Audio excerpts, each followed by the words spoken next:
Good afternoon, dear students. Once again, this is Harish Gangbar, and today I'm explaining the story in ICSC class 10th, that is Blue Bead, The Blue Bead by Nora Burke. So, this is a story of a little girl called Sibia. ये सीबिया की story है जो एक lady को, एक औरत को एक क्रोकोडाइल से बचाती है, एंड क्रोकोडाइल से बचाने के बाद उसको एक ब्लू बीड मिलता है. सो इसमें स्टोरी में दिखाया गया है that the blue bead is achieved by Sibia because of her courage. उसकी हिम्मत की वजह से उसे ब्लू बीड मिला. स्टार्टिंग में आपको पढ़ने से ऐसा लगेगा that this story is revolving around a crocodile only, but it is the story of a little girl, a courageous girl. So let's start, and before moving forward, this is my request to everyone. जिन लोगों ने channel को subscribe नहीं किया है please subscribe कर लें, bell icon को press करें, जिससे कभी भी जब इम्पोर्टेंट क्वेश्चन आंसर्स की वीडियो भी अपलोड होंगी एग्ज़ाम के टाइम में तो सबसे पहले आपको नोटिफिकेशन मिलेगा और इम्पोर्टेंट क्वेश्चन आंसर्स को आप लर्न कर पाएंगे. So let's start. From deep water came the crocodile. सबसे पहले ही आपको देखने को मिला कि स्टोरी स्टार्ट होती है क्रोकोडाइल से. गहरे पानी में से बाहर निकल के आता है crocodile. Out of black water covered with whirlpools and into the frill of gold shallows by the stepping stones. मतलब काले पानी से कवर्ड विद व्हर्लपूल्स, यानी जो पानी की लहरें गोल गोल घूमती हैं पानी में, उस तरह से कर्व होते हुए वह आ रहा था. एंड गोल्ड शैलोज, यहाँ पर गोल्ड शैलोज का यूज़ क्यों हुआ है? क्योंकि गोल्डन कलर के जो स्टोन्स हैं, छोटे छोटे पेबल्स हैं, उनके ऊपर जब सनलाइट गिरती है तो गोल्डन कलर से चमकने लगते हैं, और इसीलिए कहा है कि वो जो now from here he was twice the length of a tall man and inside him among the stones which he had swallowed to aid digestion rolled a silver bracelet. उसकी हाइट, उसकी लंबाई दिखाई गई है कि एक लंबे आदमी से दुगनी लंबाई थी उसकी, तो इट मीन्स एक आदमी को वो अपने अंदर स्वैलो कर सकता था. उसके अंदर बहुत से, उसके पेट के अंदर की बात हो रही है, बहुत से कंकड़ पत्थर रहे होंगे जो उसने दूसरी चीज़ों के साथ खा लिए होंगे डाइजेशन के लिए, और उसके अंदर एक ब्रेसलेट भी था, silver bracelet. Timber was being floated. अब बात हो रही है रिवर की, जो रिवर थी. Timber was being floated down this great Indian river from forests further up, and there were sleepers lying stuck around the stones until someone came to dislodge them and send them on their way. तो timber means जो लकड़ी होती है जिसको हम use में लाते हैं कहीं ना कहीं बिल्डिंग या किसी कंस्ट्रक्शन में, तो वो लकड़ियाँ उस नदी में तैरती हुई चली आती थीं उस बड़ी रिवर में, फॉरेस्ट साइड से. और बहुत सारे स्लीपर्स हुआ करते थे. स्लीपर्स जैसे आप लोग जानते हैं that in a railway line, जो एक रेलवे की पटरी होती है उसमें अब तो कंक्रीटेड सीमेंटेड स्लीपर्स होते हैं जिनके ऊपर जो आयरन की पटरी रखी जाती है. पहले लकड़ी के ही हुआ करते थे, वुड के हुआ करते थे, उसी को स्लीपर कहा गया है. Sleeper means log, strong logs, जो बड़े बड़े लॉग्स होते हैं लकड़ी के, उनके लिए कहा गया है. Lying stuck around the stones, वो पत्थरों में फंस जाते थे, पानी के पत्थरों में. Until someone came to dislodge them and send them on their way. तो कोई ना कोई आता था, उनको पत्थरों से बाहर निकालता था और पानी के सहारे भेज देता था. और until floods lifted them and jostled them along, या फिर कभी बाढ़ आती थी और jostle means by pushing away, जो पानी था उनको हटा देता था. The crocodile had no need to hide himself. भाई क्रोकोडाइल को छुपने की क्या ज़रूरत पड़ेगी, वो तो खुद ही इतना खतरनाक है. He came to rest in the glassy shallows. Glassy shallows मतलब चमकदार, शाइनी, उथली ज़मीन पर, जहाँ पर पानी कम होता था वहाँ पर क्रोकोडाइल आता था. Among logs and balanced there on tiptoe on the rippled sand. Rippled sand मतलब जो पानी की लहर से जो ढेर बन जाता है रेत का, उसके ऊपर उथली जगह पर वो आकर बैठ जाता था. With only his raised eyes out of the water and raised nostrils breathing the clean sunny air. Balance होकर वो ब्रेथ पर बैठ जाता था और उसकी जो आइज़ थी ऊपर की तरफ खुली रहती थी पानी के बाहर, और उसके नॉस्ट्रिल्स यानी नाक के जो होल्स होते हैं, नोज़ होल्स, वो पानी के ऊपर रख के वो आराम से सांस लेता था। Around him broad sparkling water travelled between cliffs and grass and forested hills.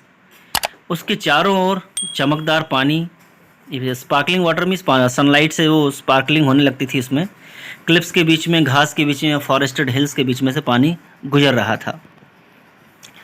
A jungle track came out of a scrub each side and down to the sun-whitened stepping stones on which a little flycatcher was flirting and trailing along. तो जंगल track था और रास्ता उस नदी से होकर गुजरता था। आउट ऑफ द स्क्रब मतलब जो झाड़ियाँ होती हैं दोनों साइड में, नदी के दोनों साइड में झाड़ियाँ थी और उसी के बीच में से होकर एक रास्ता गुजरता था। द सन वाइटन्ड स्टेपिंग स्टोन्स मतलब जो धूप की वजह से सफ़ेद सफ़ेद पत्थर दिखाई देते थे बड़े बड़े। वहाँ पर एक फ्लाई कैचर भी था। फ्लाई कैचर मतलब एक बर्ड होता है जो मक्खियों को पकड़ती है, तो वहीं पर आसपास में वो मंडरा रही थी। द मगर क्रोकोडाइल, मगर मीन्स यहाँ पर क्लेवर, चालाक, लुटेरा, इससे हम मैच कर सकते हैं। यानी वो चालाक क्रोकोडाइल, ब्लैकिश ब्राउन अबव, ऊपर से black and brown colour and yellow white under, and नीचे उसके पेट के बल पे जो कलर था येलो एंड वाइट कलर था। ले मोशनलेस, वो मोशनलेस होके लेटा रहता था। Able to wait for ever till food came, और जब तक उसके पास कोई चीज़ चल के नहीं आती थी एज अ फूड, तब तक वो ऐसे ही चुपचाप लेटा रहता था और जैसे ही कोई उसके पास पहुंचता था वो अटैक कर देता था। This antediluvian saurian, antediluvian means very old, very ancient, मतलब वो बहुत ज़्यादा उम्र का हो चुका था, बहुत ओल्ड था, पुराना था। सॉरियन मीन्स रेप्टाइल्स, जो पेट के बल चलने वाले कीड़े होते हैं उनको सॉरियन बोलते हैं। This pre historic juggernaut, ferocious and formidable. Okay, so pre historic juggernaut, ferocious and formidable. Pre historic means भी काफ़ी ओल्ड एंशेंट से ही हम लेते हैं इसका मीनिंग। जगरनॉट क्रोकोडाइल के लिए यूज़ हुआ है। फेरोशियस मतलब खतरनाक, डेंजरस। फॉर्मिडेबल यानी जो किसी के काबू में ना आए। A vast force in the water propelled by the unimaginable and irresistible power of the huge tail. तो जैसे ही पानी में बहुत तेज़ी का जब लहर आती थी, फोर्स आता था उससे, और कहीं ना कहीं अपने टेल से वो इधर उधर मूव करता था। Lay lapped by ripples a throb in his throat, तो वो रिपल होके, रिपल मीन्स लहरों के द्वारा वो लेटा हुआ था नीचे ज़मीन पर। और थ्रोब इन हिज थ्रोट मतलब उसका जो गला था इधर उधर हिलता था, वाइब्रेशन टाइप में। His mouth running almost the whole length of his head, और उसका माउथ इतना बड़ा था जितना उसका हेड था। Was close and fixed in that evil bony smile, and where the yellow underside came to up to it, it was tinged with green. और एक खतरनाक स्माइल लिए हुए लेटा रहता है, कब कोई शिकार आएगा और मैं उसे पकड़ लूँगा। और इसके नीचे से जो कलर था येलो एंड ग्रीन टाइप से था थोड़ा। From the day perhaps 100 years ago when the sun had hatched him in a sandbank। अब यहाँ पर बताई जा रही है story, the story of the crocodile, कैसे उसका जन्म हुआ होगा एंड कैसे वो इतना डेवलपमेंट उसके अंदर हुआ। From the day perhaps 100 years ago when the sun had hatched him in a sandbank, यानी शायद 100 साल पहले जब सनलाइट से वो हैच हुआ होगा अपने अंडे से। सैंडबैंक, सैंडबैंक मतलब नदी के किनारे रेत में। सन हैच करने का मतलब क्या है, ऐसा माना जाता है कि जो एग्स हैं उन पर सनलाइट पड़ती है तो वो हैच हो जाते हैं, उनके अंदर से बच्चे निकलते हैं। And he had broken his shell and got his head out and looked around, तो उसने अपना शेल तोड़ा होगा और उसने बाहर निकल के देखा होगा। Ready to snap at anything before he was even fully hatched, यानी पूरी तरह से जब वो हैच भी नहीं हुआ होगा, अंडे से निकला नहीं होगा, तभी उसने कहीं ना कहीं अटैक करने की कोशिश की होगी। He was such a ferocious animal. From that day when he had at once made for the water, ready to fend for himself immediately, he had lived by his brainless craft and ferocity। और उसी दिन से, क्योंकि पानी के लिए बना था, पानी में ही रहने वाला था, तैयार हो चुका था वो अपना फूड खुद कलेक्ट करने के लिए, खाने के लिए, और अपनी ब्रेनलेस क्राफ्ट यानी अपनी चालाकी के साथ और ख़तरनाक अपने बिहेवियर के साथ वो रहने लगा। Escaping the birds of prey and the great carnivorous fishes, और कहीं ना कहीं उन सबसे भी बच के रहा जो बर्ड्स ऑफ प्रे है, जो शिकारी पक्षी होते हैं जो छोटे छोटे क्रोकोडाइल्स को उठा के खा जाते हैं, या फिर जो कार्निवोरस जो फिशेज हैं, मछलियाँ, that eat baby crocodiles. He had prospered catching all the food he needed and storing it till putted in holes in the bank. उन सब से बचते बचाते हुए अपना खाना कलेक्ट करता था, खाता था और प्रॉस्पर हो रहा था, यानी बढ़ रहा था। और जितना खाना खाता था उसके अलावा वो होल्स में जमा कर देता। पुटेड मतलब सड़ने तक, जब तक वो सड़ नहीं जाए सड़ता हो रहता था खाना। Tepid water to live in and plenty of rotted food grew him to his great length.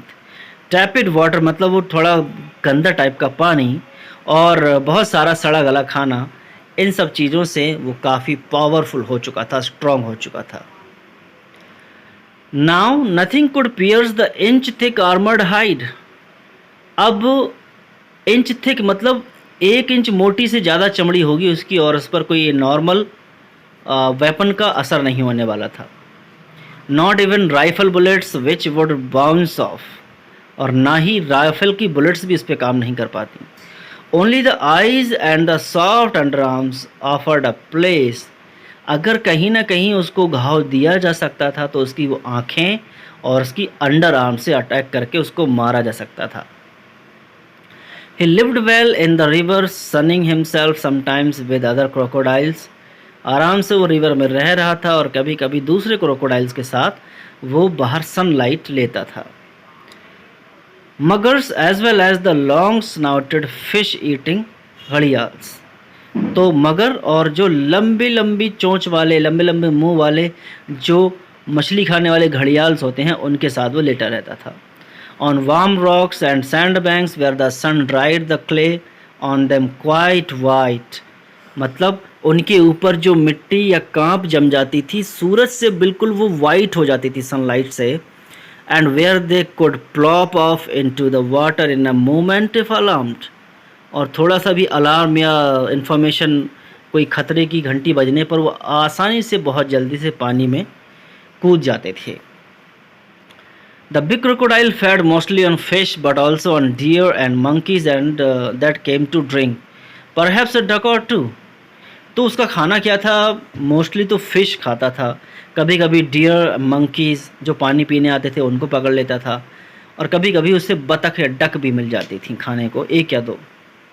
But sometimes here at the Ford he fade on a pi dog full of parasites और अ skeleton काव, और कभी कभी उसे पाई dog यानी एक मरा हुआ कुत्ता जिसके ऊपर बहुत सारे पैरासाइट्स, कीड़े मकोड़े लिपटे रहते थे, या किसी काव का स्केल्टन, ठीक है, मिल जाता था। And sometimes he went down to the burning gates and burning ghats and found the half burned bodies of Indians cast into the stream, और कभी कभी वो बर्निंग घाट पे जाता था। बर्निंग घाट यानी जहाँ पर लाशें जलाई जाती हैं, शमशान घाट पर, और कभी कभी कुछ लोग हाफ बर्न्ड बॉडीज़ ही पानी में फेंक देते थे रिवर में, तो वो भी खाने लगता था वो। Beside him in the shoals as he lay waiting glimmered a blue gem, और उसके पास में शोल्स मतलब जो पास में थोड़े घाट होते हैं पानी वाले, वहाँ पर जब वो लेटा रहता था उसके पास में एक ब्लू जेम भी था, वो चमक रहा था, ग्लिमरिंग चमक रहा था। It was not a gem though, it was sand-worn glass that had been rolling about in the river for a long time. तो ये कोई जैम नहीं था, बस इसके ऊपर थोड़ी रेत जम गई थी और थोड़ा शीशा टाइप का था, और ये पानी में काफ़ी लंबे टाइम से ऐसे ही रोल करता रहता था।